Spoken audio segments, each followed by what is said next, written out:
로마서에 나타난 복음을 우리가 살펴본 이후에 그 복음에 합당한 삶과 우리의 모든 일터, 또한 더 나아가 이제 국가라는 사회에 대해서 우리가 어떠한 생각으로 또 어떠한 태도로 대할 것인가를 말씀하고 있습니다. 로마서 13장에서는 특별히 이 국가에 대한 또 정치에 대한 그리스도인들의 올바른 태도가 무엇인지에 대해서 교훈을 주시는 말씀입니다. 특별히 권세라고 되어진 이 단어에 대한 이해를 우리가 해야 되고, 또 이 권세에 대한 우리 그리스도인들의 어떤 태도로 대할 것인가에 대한 말씀이 로마서 13장 1절에서 7절에 나와 있습니다. 이 권세가 어떤 의미인가? 영어로 authority, 또 헬라어로는 exousia라는 단어인데요. 이 위에는 권세들에 대한 이 말씀이 어떤 분은 에베소 6장에 나온 이 우주적 권세를 의미하는 것인가 제가 물음표를 했는데, 그러한 것이 아니라는 거죠. 이것은 매우 구체적으로 우리의 삶을 둘러싸고 있는 이 국가라는 사회의 형태에서 이 국가의 공식적인 대표자들, 위정자들을 의미하는 것이다 라고 말할 수가 있습니다. 그래서 이 교회와 국가와의 관계에 대한 아주 고전적이고 중요한 텍스트가 되는 말씀이 로마서 13장 1절에서 7절의 말씀입니다. 교회와 국가의 관계에서 네 가지 시각으로 역사적으로 정리해 볼 수 있습니다. 첫째는 국가주의입니다. 그래서 국가가 교회를 통제하는 형태이죠. 역사적으로 보면 이 교회가 국가의 지배를 받는 그런 시대들이 있었고, 또 지금도 그러한 시대의 흐름을 가진 역사들이 있습니다. 또 공산주의, 사회주의는 물론이거니와 또 어떤 나라에서는 종교국에서 모든 교회, 종교단체들을 다 통제하는 그러한 사회가 지금도 존재합니다. 두 번째는 정반대죠. 교회가 국가를 통제하는, 우리 교회 역사적으로 중세시대가 바로 그러한 시대였습니다. 그래서 국가의 황제가 교황으로부터 인정을 받아야 되고, 또 왕관을 교황이 씌워줘야 되는, 그래서 국가 위에 교회가 있는 그런 시대도 있었습니다. 국가주의와 또 이 신정주의는 정반대의 극단적인 형태라고 볼 수가 있습니다. 또 세 번째 형태는 타협주의라고 해서 국가는 교회에 호의를 베풀고 교회는 국가에 협력하는 일종의 정치적인 거래가 될 수 있죠. 콘스탄틴 황제가 바로 이러한 형태로 초기 기독교와 이런 타협을 통해서 서로 무엇인가 정치적인 목적을 향해 주고받는 그런 형태를 띠었다, 이렇게 평가할 수가 있습니다. 그러나 이 세 가지 모델은 우리가 교회가 국가에 대해서 가지는 올바른 방향이 아닙니다. 네 번째는 이 동반주의, 그것은 하나님이 주신 각자의 독특한 책임을 수행하는 것입니다. 예수님께서 가이사의 것은 가이사에게, 하나님의 것은 하나님에게, 이렇게 가이사의 것과 하나님의 것을 구별한 것은 교회와 국가가 각자가 가진 책임을 가지고 또 협력할 것은 협력하되, 또 때로 교회가 국가에 대해서 올바른 목소리를 내고, 또 때로는 저항하고, 또 때로는 긴장관계에 있다 할지라도 올바른 교회에 주신 사명을 또 감당하는 그러한 모습, 이러한 모습을 동반주의다, 이렇게 말할 수가 있습니다. 교회와 국가가 각자가 하나님께 주신 책임이 있다는 것, 어떤 면에서 각자의 책임이 있는가 이제 구체적으로 살펴보겠습니다. 국가의 권위와 그리스도인의 의무라는 제목으로 우리가 먼저 살펴볼 때, 먼저 로마서 13장 1절의 말씀을 살펴보겠습니다. 각 사람은 위에 있는 권세들에게 복종하라. 권세는 하나님으로부터 나지 않음이 없나니 모든 권세는 다 하나님께서 정하신 바라. 자, 이 말씀을 국가주의에 빠진 사람들은 이 말씀을 인용하고 싶어 합니다. 모든 권세는 하나님께서 정하신 것이고 하나님께로부터 나지 않음이 없기 때문에 무조건 국가의 결정에 반드시 순종해야 된다. 복종해야 된다라고 피상적으로 해석을 하는 것입니다. 그러나 과연 국가의 결정이 하나님께서 정하신 그러한 질서, 하나님께서 의도하신 대로 행하지 않는 권세까지 복종한 것을 의미하는 것인가? 라는 면에서는 전혀 다른 의견이 나올 수가 있는 것입니다. 또 신정주의 입장에서는 하나님으로부터 권세가 나왔기에 세상의 모든 질서는 하나님과 가까운 이 신앙 지도자에 의해서 인정되어야 된다라고 또 이 말씀을 해석하기를 원하는 것이죠. 그래서 앞서 살펴본 국가주의나 또 신정주의 양쪽 다 올바른 관점으로 볼 수가 없는 것입니다. 그래서 이 권세는 하나님께로부터 나는 것이다. 이것은 자명한 일입니다. 하나님께서 허락하지 않으면 어떤 정치적 권세도 허용될 수 없습니다. 왜냐하면 하나님께서 역사를 주관하고 계신 분이기 때문이죠. 또 모든 권세 하나님께서 정하시는 것이다 라는 것도 분명한 사실입니다. 그럼 하나님께서 정하신 권세란 어떤 권세인가? 하나님께서 허락하신 권세는 또 어떤 권세이며 우리가 그 권세에 대해서 어떤 태도를 가져야 될 것인가? 그래서 권세를 거스르는 건 하나님의 명을 거스르는 것이다. 이렇게 13장 2절에서 말하고 있죠. 권세를 거스르는 자는 하나님의 명을 거스림이니 거스르는 자들은 심판을 자취하리라. 자, 이런 말씀도 있습니다. 자, 그런데 앞서 말한 이 세 가지 내용, 이 권세에 대한, 권세가 하나님께로부터 났고 하나님이 정하신 것이고 또 권세를 거스르면 하나님의 명을 거스른 것이라고 말할 수 있는 그 정당성이 이제 3절 이하에 나오는 것입니다. 그래서 앞서 말한 1절에서 2절에 하나님께로부터 난 권세, 또 그 권세를 거스르는 것은 곧 하나님의 명을 거스르는 것이라고 인정받을 수 있는 권세는 어떤 권세인가? 바로 3절 이하에서 그 말씀을 해석하고 있습니다. 그것은 그 권세, 곧 국가가 선을 칭찬하고 악에 대하여 심판할 때만 부여된다. 다스리는 자들, 곧 이 권세죠. 권세. 이 권세가 1, 2절에 나타난 하나님의 명을 거스르는 것이 된 권세의 복종을 요구할 수 있는 권세는 선한 일에 대하여 두려움이 되지 않고 악한 일에 대하여 되나니 내가 권세를 두려워하지 아니하려느냐 선을 행하라 그리하면 그에게 칭찬을 받으리라. 이 그라는 것은 다스리는 자들이죠. 그러니까 이 말씀을 해석하면 악한 일에 징벌을 받을까 봐 두려워해야 되고 선을 행하는 것을 칭찬하는 것, 이것을 행하는 것이 바로 권세가 되어야 된다라는 거죠. 그래서 선은 칭찬하고 악한 일을 행한 자는 두려워하는 권세. 그러니까 선과 악의 그 분명한, 선은 격려하고 칭찬하고 악은 무서운 징벌로 두려워하게 하는, 그래서 악을 피하고 선을 행하도록 만들어가는 권세, 그것이 바로 우리가 복종해야 될 권세라는 말씀을 우리에게 주시는 겁니다. 그래서 악을 행하는 자들이 국가를 두려워하고 선을 행하는 자들이 칭찬받을 때는 국가의 권세는 하나님의 사역자다, 이렇게 말할 수가 있는 겁니다. 4절의 말씀이죠. 그는 하나님의 사역자가 되어 선을 베푸는 자라. 그러나 내가 악을 행하거든 두려워하라. 그가 공연히 칼을 가지지 아니하였으니, 이 칼이라는 것은 공권력을 의미하죠. 그 칼로 무엇을 하는 것이냐? 악을 행하는 자에게 이 하나님의 진노하심을 따라 보응하는 역할을 하게 된다. 국가의 권세가 철저하게 선을 칭찬하고 격려하고 증진시키며 또 악에 대해서는 칼을 가지고 보응함으로 그 악을 싸우는 것입니다.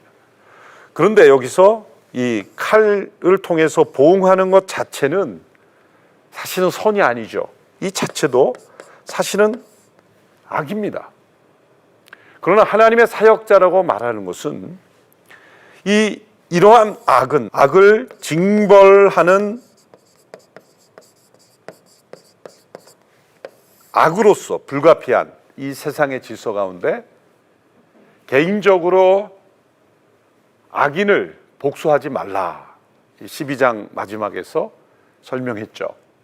도리어 개인적인 관계에서는 그 악인까지도 축복하고 기도해 줄 수 있는, 그리고 악인의 머리 위에 숯불을 올려놓는 것 같이 선으로 악을 이기라. 개인적인 관계, 개인으로서는 선대함으로써 악을 이기고, 그러나 국가의 입장에서는 악으로 악을 징벌함으로 그 악에 대한 하나님의 보응을 철저하게 실행해야 된다라는 것을 강조하고 있는 것입니다. 이것이 균형인 것입니다.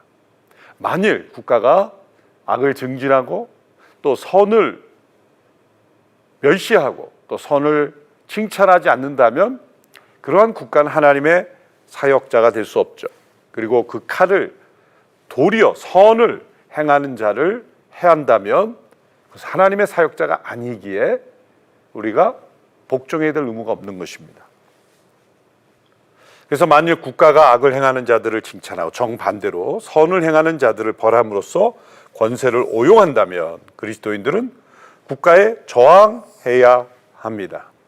국가가 하나님이 금하시는 것을 명하거나 하나님께서 명하신 것을 금한다면 그리스도인의 의무는 국가에 불순종하는 것입니다. 하나님이 금하시는 것을 명한다면 그리스도인들은 복종하지 말아야 합니다. 또 저항해야 합니다. 역사적으로 그러한 저항의 사례가 많이 있습니다. 사도행전 5장 29절의 말씀에 사람보다 하나님께 순종하는 것이 마땅하니라. 이 사람이라고 할 때 이것을 넓은 의미의 확장된 사람이라고 볼 때 국가도 포함이 되는 거죠. 때로 하나님께 순종하는 것이 국가에 대한 불순종이 될 수 있다는 겁니다. 베드로와 사도들이 대답하여 이르되 사람보다 하나님께 순종하는 것이 마땅하니라. 이런 말씀을 베드로와 사도들이 말했습니다. 예를 들어서 구약의 출애굽의 역사에서 히브리 산파들이 바로가 신생아들을 히브리 남자아이들은 태어나는 대로 다 죽이라 명했죠. 국가의 명입니다. 그렇지만 히브리 산파들은 거부했죠. 그래서 모세를 갈대 상자에 살려둘 수가 있었던 것입니다. 국가에 대한 명에 불순종한 거죠. 왜? 한 생명을 죽이는 것은 악이기 때문에 국가가 악을 행하는 것에 대해 거부한 것입니다. 또 두 번째로 다니엘과 세 친구들이 바벨론 왕의 기도 금지 명령을 거부하고 예전에 하던 대로 기도의 습관을 지켰습니다. 이것 또한 권세에 대한 불복종이죠. 만일 국가가 예배 드리는 것을 금하거나 또 기도하는 것을 금하거나 또 하나님의 창조 질서를 거스르는 동성애의 어떤 것을 합법화하려 한다면 교회는 저항해야 합니다. 최근 포괄적 차별금지법이라는 이름으로 성적 지향 혹은 성적 정체성을 이제 차별이라는 이름으로 법적으로 이것을 합법화한다면 그리스도인들은 바로 이 부분에 대해서는 저항해야 한다는 것입니다. 그 밖에 모든 장애인들이나 또 약자들이나 사회적 어떤 소외된 사람들이나 이런 부분에 대해서는 우리가 차별하지 않을 뿐만 아니라 그들을 더 사랑하고 섬기는 데까지 나가야 하는 것이죠. 그러나 최근에 어떤 기사를 보면 남자와 여자는 그것은 모든 다양한 사회적 성을 표현하는 수사학적 표현일 뿐이다. 또 정상 가족이라는 이데올로기에 빠져 있다. 참 기막힌 말들을 만들어내고 있죠. 정상 가족이라는 것이 어떻게 이데올로기가 될 수 있을까요? 우리는 정상 가족을 지향해야죠. 바라보고 또 깨어진 가정들을 우리가 품어야죠. 그렇지만 정상 가족을 이데올로기라 말하는 것 자체가 이데올로기입니다. 또한 남자와 여자만이 성이 있는 것이 아니다. 성 정체성은 스스로 결정하는 것이다. 그리고 국가가 그것을 자기가 스스로 성을 정할 수 있도록 소위 사회적 성, 소셜 젠더를 인정해서 유럽과 해외처럼 수백 가지의 성을 스스로 만들어낼 수 있다는 것, 이것이야말로 국가가 선을 행하는 것이 아니라 악한 길로 가고 있는 것입니다. 이로 인한 출산율 저하, 가정의 붕괴, 다양한 가족을 인정해야 된다라는 그러한 이데올로기가 이 국가를 지배한다면 그것은 선진국이 되는 것이 아니라 선진국이란 이름으로 후진국이 되는 것이다. 윤리적 후진국이 되는 것이다. 분명히 말할 수 있습니다. 다니엘과 세 친구들은 이 하나님에 대한 기도를 바벨론의 그 세력들이 무너뜨리려고 할 때 불못불에 던져지는 그런 위험도 무릅쓰고 저항했던 것입니다. 다니엘이 조서의 왕이 찍힌 것을 알고도, 이 알고도라는 건 죽을 것을 알고도라는 겁니다. 하루 3번씩 무릎 꿇고 기도하며 하나님께 감사했다. 하루 3번씩 무릎을 꿇고 기도하는 것 자체를 문제 삼을 수 있다는 사회가 참 기가 막히죠. 그러나 그러한 사회도 있을 수 있다는 거예요. 지금도 이슬람권 또 공산사회주의에서는 예배 자체를 드리지 못하게 가로막는, 그래서 기독교 지도자들을 착택 연금하는 그런 사회도 있습니다. 핍박하고 죽이는 사회도 아직도 존재합니다. 지금도 수많은 피가 흘려지고 있습니다. 그러한 그 자유로운 믿음에 대한 살아계신 하나님을 예배하는 신앙에 대한 핍박에 대해서는 저항해야 되는 것입니다. 그것은 국가의 권세가 선을 행하지 않고 악을 행하기 때문이죠. 세상의 어떤 국가에서 교회가 세워지고 또 예배가 드려지고 기도가 드려지고 창조 시절을 지키자고 하는 교회에 의해서 세상이 나쁘게 됐습니까? 교회가 사명을 다할 때는 반드시 세상은 선해집니다. 교회답지 않은 교회도 분명히 있지만 참된 교회를 통해서 반드시 세상은 더 아름다워지게 되게 마련입니다. 사도들이 공회에 예수의 이름으로 전파하는 것을 금했을 때 거부했습니다. 4장 18절의 말씀이죠. 그들을 불러 경고하여 도무지 예수의 이름으로 말하지도 말고 가르치지도 말라 하니 사도들은 이를 거부했습니다. 결론적으로 국가가 하나님의 명예에 합당하게 권위를 행사한다면 그리스도인들은 성실한 시민으로 세금을 성실하게 납부하며 대표자들을 존중하며 또 국가의 복지를 위해 기도해야 합니다. 그러나 정반대로 국가가 하나님의 질서에 합당하지 않게 권위를 행사한다면 그리스도인들은 저항하며 또한 국가에 불복종해야 하는 것입니다. 그래서 국가의 의미는 분명합니다. 선을 증진하고 격려하며 하나님의 사역자가 되는 것, 악을 행하는 자에게 보응함으로써 하나님의 진노를 시행하는 하나님의 사역자가 되는 것입니다. 그는 하나님의 사역자가 되어 내게 선을 베푸는 자니라. 그러나 내가 악을 행하거든 두려워하라. 그가 공연히 칼을 가지지 아니하였으니 곧 하나님의 사역자가 되어 악을 행하는 자에게 진노하심을 따라 보응하는 자니라. 이것이 국가의 책무입니다. 자, 그렇게 보면 이 국가는 법을 만들어서 무엇을 하는 겁니까? 선을 격려하는 겁니다. 또한 악을 징벌하는 것입니다. 그렇다면 이 선과 악에 대한 분명한 기준이 있어야 될 거 아닙니까? 그게 헌법이고 또 그게 법입니다. 그래서 법은 징벌하는 것만이 목적이 아니라 선을 증진해야 하기도 하는 것입니다. 그러면 이 사회를, 이 선을 증진하는 중요한 가치들은 무엇입니까? 우리 인간에게 있는 자유, 또 우리가 하나 될 수 있는 행복한 가정, 또 우리가 좋은 인간관계를 누릴 수 있는 학교, 이 모든 것들을 국가가 보호해야 합니다. 그것을 격려해야 합니다. 우리의 가정이 행복하도록, 또 우리의 학교 생활이 또 행복하도록, 우리의 자녀들을 행복하게 잘 양육하도록, 또 여러 종교가 건강하게 할 수 있도록 또 격려해 주는 것입니다. 또 문화적 증진을 하는 것입니다.